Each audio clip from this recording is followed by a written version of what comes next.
de Macabeos, capítulos 4 al 6. ¿Por qué seguir luchando? En el episodio de hoy vemos cómo los macabeos nos responden a esta pregunta, el por qué debo de seguir luchando, por qué debo de seguir enfrentándome a esta situación, o sea, ¿por qué? Ellos tuvieron muchísimas razones por las que dejar de luchar, pero aún así, a pesar de eso, tenían millones más de razones por las que sí seguir luchando. Entonces, hoy veremos cómo ese pueblo judío lucha por diversas razones. Así que empecemos con el capítulo 4, que aquí trata sobre la batalla de Emaús, donde se ve cómo Judas, que era el líder, pues da ese aliento a las personas que iban con él. Les dice que no teman, que recuerden que ellos tienen que clamar al cielo, que el cielo se refiere a Dios en este contexto.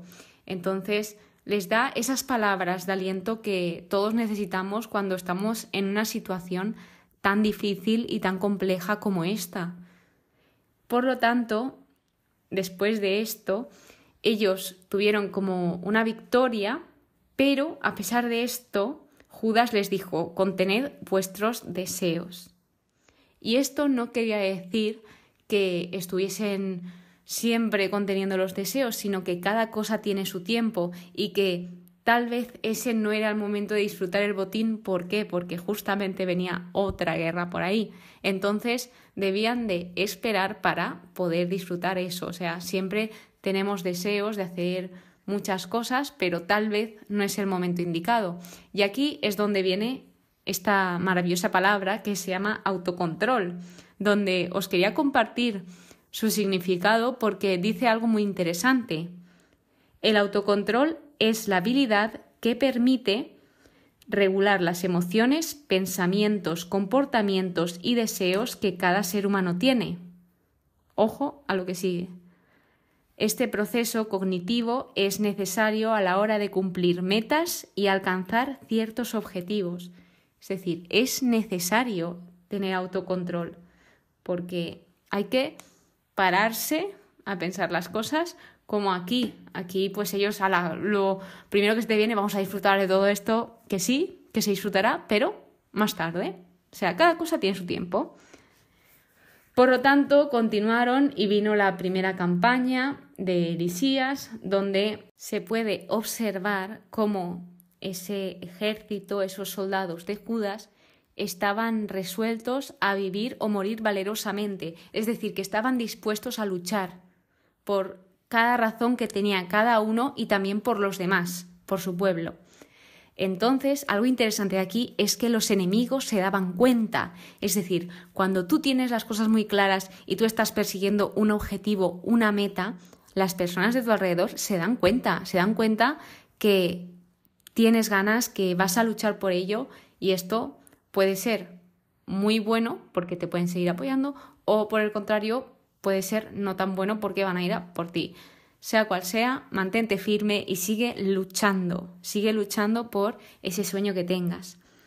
Entonces continuamos con la purificación y dedicación del templo, donde pues sabemos que ese templo que había allí había sido profanado por muchísimas personas y ellos llegaron, los judíos, a construir más cosas, a repararlo, a hacer nuevos objetos, es decir, vinieron a dejarlo todo como nuevo. Por lo tanto, algo interesante también que decir de aquí es que Dios los había conducido al triunfo. Ellos tenían una grandísima confianza en Dios a pesar de esos momentos tan duros. Y además se ve cómo ellos tenían esa grandísima alegría. Ellos estaban llenos por dentro, a pesar de todas las situaciones que les estaban pasando, y no eran siempre precisamente buenas, sino siempre eran situaciones de prueba, de dificultad, de luchar. Entonces aquí se ve esa actitud del pueblo y también hay que reconocer la actitud del líder, porque gracias al líder, gracias al ejemplo que daba el líder, el pueblo pudo tener esa actitud. Ahí vemos esa importancia de tener un buen líder. Entonces, pues tras esta gran victoria que tuvieron, Judas decidió celebrar cada año el aniversario de la dedicación del altar. Continuamos con el capítulo 5 titulado Expedición contra los idumeos y amonitas. Aquí Judas declara la guerra y los derrota. Luego se encuentran los preliminares de las campañas de Galilea y Galaad. En este caso, Judas lo que hace es organizarlos. Aquí se destaca la organización, porque siempre está bien estar juntos, pero hay veces que hay que separarse por grupos, que Judas lo tenía bien claro, y seguir luchando. Y aquí pues se organizaron en 3, ¿no? Pues primero Simón estaba en Galilea, que es uno de sus hermanos, Jonatán y Judas estaban en Galaad y José y Azarías en Judea. De modo que, después de esta organización, vienen las expediciones a Galilea y a la región de Galaad, donde indica que los nabateos los acogieron y los pusieron al tanto. Esto es de agradecer porque los nabateos, por si no lo sabéis, es un pueblo árabe que habitó en las áreas del oriente y sureste del Mar Muerto. Así un poco nos ponemos en contexto de quiénes eran. Y más específicamente, en el versículo 32 es de donde he sacado la inspiración para grabar este episodio, que es que siempre hay razones por las que luchar. Tras esto se encuentran aquí el bando contrario debatiendo sobre qué pasa si ellos cruzaban al otro lado. Entonces ellos decían que si pasaban los judíos, los macabeos, que iban a vencer, y si ellos no pasan, pues se mostrarían con miedo, ellos lo notarían, entonces les vencerían. ¿Y qué pasó? Que pasaron. ¿Por qué? Porque ellos no tenían miedo, tenían una confianza increíble. La verdad, yo alucino, porque es muy fácil, es muy bonito cuando lo estoy leyendo y digo, sí, qué fácil, pero luego me paro a pensar y digo, piensa en esa situación, porque aunque lo pienses, no es lo mismo que estar en la situación. Entonces, es de admirar cómo se comportó este pueblo. Así que cabe destacar que, a pesar de todo esto, tuvieron dificultades y tuvieron muchísimas. En este caso se presentó una que era para pasar por las ciudades, porque habían ciudades que debías de pasar como un control para poder entrar y traspasarla, porque ellos lo que necesitaban era pasar por una ciudad para llegar a otro destino. No les dejaron, pero al final pudieron. De modo que José y Azarías, que si recordáis eran los que había organizado Judas en Judea, vieron esto y dijeron, yo también quiero, vamos a hacer esto también nosotros, porque vieron cómo habían pues glorificado, por así decirlo, tampoco es la palabra correcta, pero pues aclamado y como que habían sido los salvadores, y José y Azarías se vieron como en esa tentación de también serlo. ¿Qué pasa? Que realmente desobedecieron a Judas en este momento, porque Judas les dijo las cosas para que ellos estuvieran bien y estuvieran a salvo. Y lo que pasó fue que por hacerse los chulos, por así decirlo, fueron derrotados y perseguidos.